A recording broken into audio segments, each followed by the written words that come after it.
नमस्कार दोस्तों, Indian haunted stories में आप सभी का एक बार फिर से स्वागत है। मैं लेकर आई हूँ आप लोगों के लिए अधूरी हवस का 17वां एपिसोड। तो कहानी पूरी जानने के लिए पहले मेरे चैनल को आप सब्सक्राइब कीजिए। कहानी एंड तक सुनने के बाद आप हमें कमेंट करके भी बताइएगा कि हमारी स्टोरी आपको कैसी लगती है। मिताली कहती है, मैं एक लड़की होकर इतने सारे रास्ते आपके लिए खोल रही हूँ, पर हर राह पर मैं आपका साथ देने के लिए तैयार हूँ, तो आप मुंह क्यों मोड़ रहे हो? राज कहता है, तुम अपनी आत्मा से पूछो कि क्या ये रास्ता ठीक है। मिताली कहती है, मेरी रूह एक ही उतर दिए जा रही है, आपके साथ ही बस मेरी बसर हो और किसी के साथ मेरा रिश्ता जुड़ा तो जो मैं हूँ वो नहीं रहूँगी, सिर्फ मेरी लाश ही रहेगी उनके साथ। मेरी रूह तो आप हो और आपके पास रहेगी मेरी रूह। जब रूह ही कहीं और हो तो उस रिश्ते का कोई मोल ही नहीं रहेगा। राज कहता है, मुझे ऐसी गहरी बातें समझ नहीं आती और मैं तुम्हें वही बात कह रहा हूँ कि तुम जो सोच रही हो वो बात नहीं हो सकती, मतलब नहीं हो सकती। हर किसी के जीवन में एक फैसला करने का वक्त आता है जो बहुत ही कठिन है, पर कठिनाइयों से लड़ते हुए हमें आगे बढ़ना चाहिए। मिताली कहती है, सारी कठिनाइयाँ मैं खुद सह लूँगी, आपके सामने कभी उफ तक नहीं करूँगी। अगर मेरी परिवार की याद भी आए तो भी मैं उसे याद नहीं करूँगी, उसके याद आने की नौबत ही नहीं आएगी। आप जो मेरे साथ होंगे, मेरे सारे रिश्ते नाते सब आपसे हैं।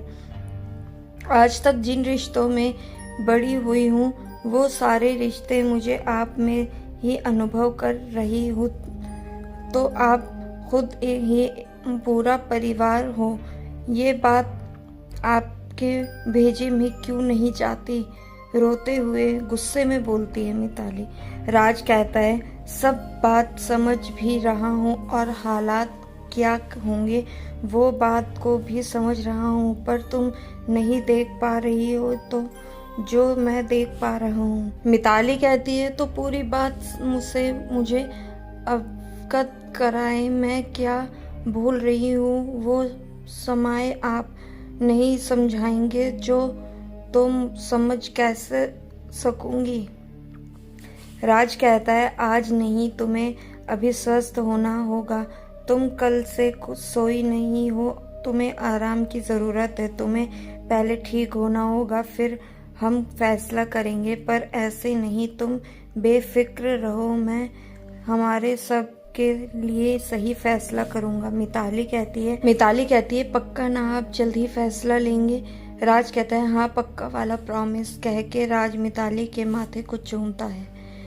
कैसे भी करके राज मिताली को समझाकर मना लेता है और साथ में वादा भी ले लेता है कि वो खुद को कोई हानि नहीं पहुंचाएगी। मिताली भी मान जाती है और वचन देती है।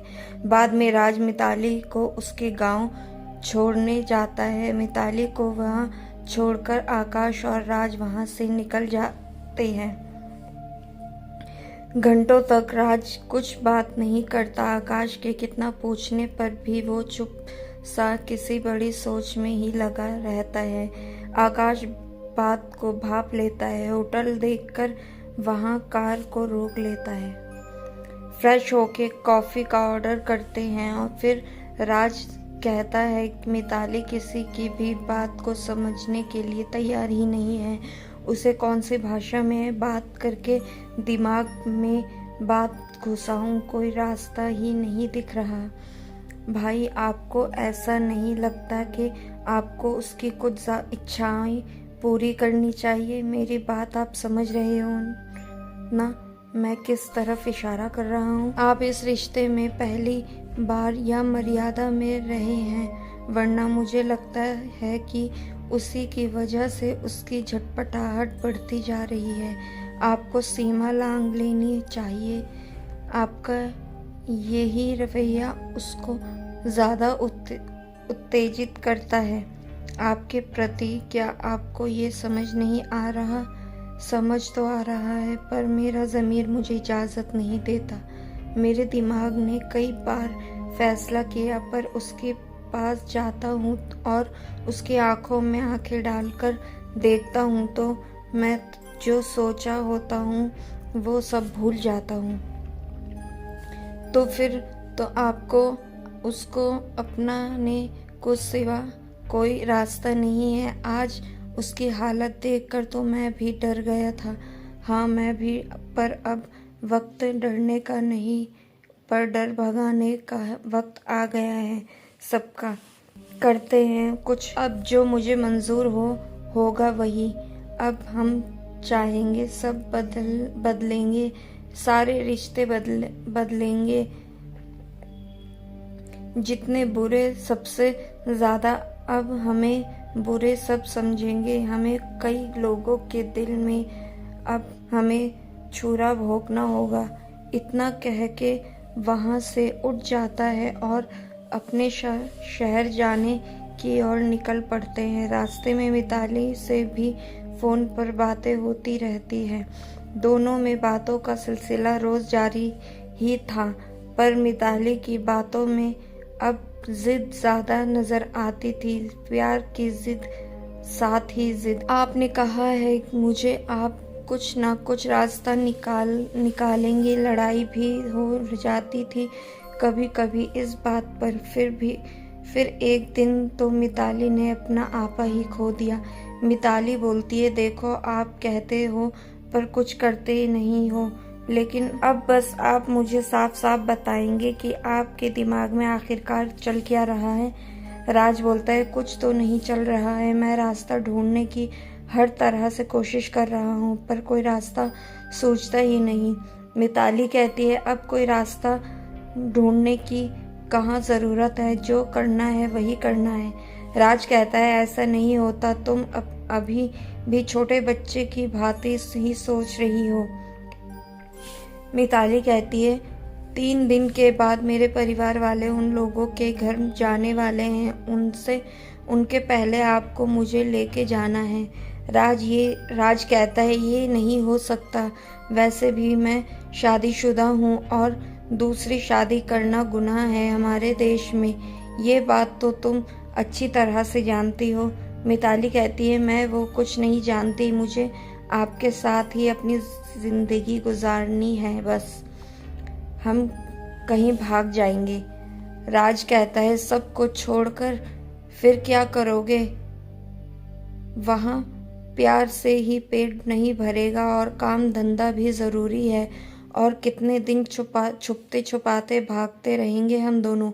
हम तीनों के घर वाले पुलिस में रिपोर्ट लिखा देंगे तो पुलिस भी ढूंढने हमारे पीछे पड़ी होगी। ऐसे गुनाह की जिंदगी में तुम्हें देना नहीं चाहता। मिताली कहती है, मुझे मंजूर है सारी मुसीबतें, आप साथ होंगे तो मैं सारी मुसीबतों का सामना कर लूँगी।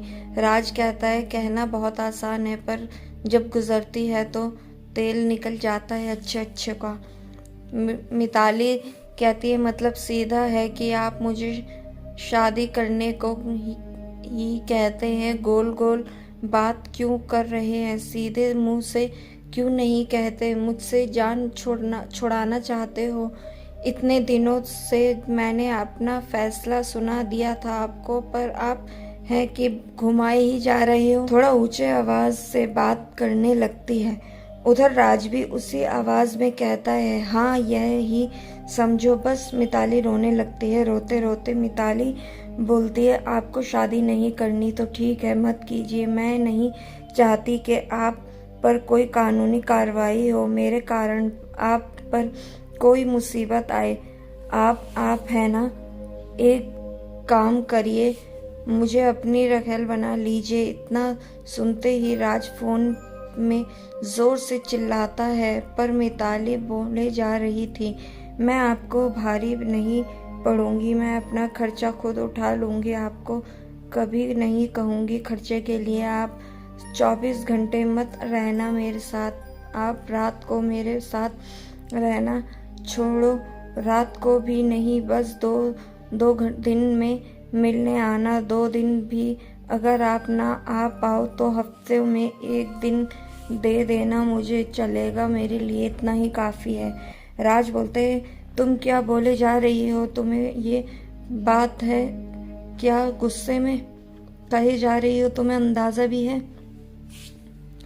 मिताली कहती है हाँ पता है, मुझे होश में हूँ, मुझे तुम्हें क्या पता, आपके सिवा मुझे कोई हाथ लगाए तो मुझे क्या होता है। मैं नहीं चाहती कि मुझे कोई और छुए आपके सिवा। जब वो मेरा हाथ भी पकड़ता है तो मुझे ऐसा लगता है कि ये हाथ अब मुझे काट देना चाहिए, ऐसा महसूस होता है। आपको क्या पता, जब वो शादी के बाद की बातें करता है तो क्या लगता है मुझे। पता है आपको, ऐसा लगता है कोई मानसिक बलात्कार कर रहा है मेरे साथ और आप इसे हकीकत में होने देने की बात करते हैं। मैं बातों को सह नहीं सकती तो हकीकत को झेलने की ताकत मुझ में नहीं है। प्लीज़ भले ही मुझे दुनिया आपकी रखेल कहेगी, प्लीज़ भले ही मुझे दुनिया आपकी रखेल कह के बुलाती, मुझे मंजूर है। राज से बातें सुनी नहीं जाती, गुस्से में आके चिल्लाता है और फ़ोन को गुस्से से पटक देता है। आज के लिए इतना ही। हमारी कहानी आपको कैसी लगी कमेंट करके ज़रूर बताएं। मिलती हूँ मैं आपसे अगले एपिसोड में, तब तक के लिए इजाज़त दीजिए।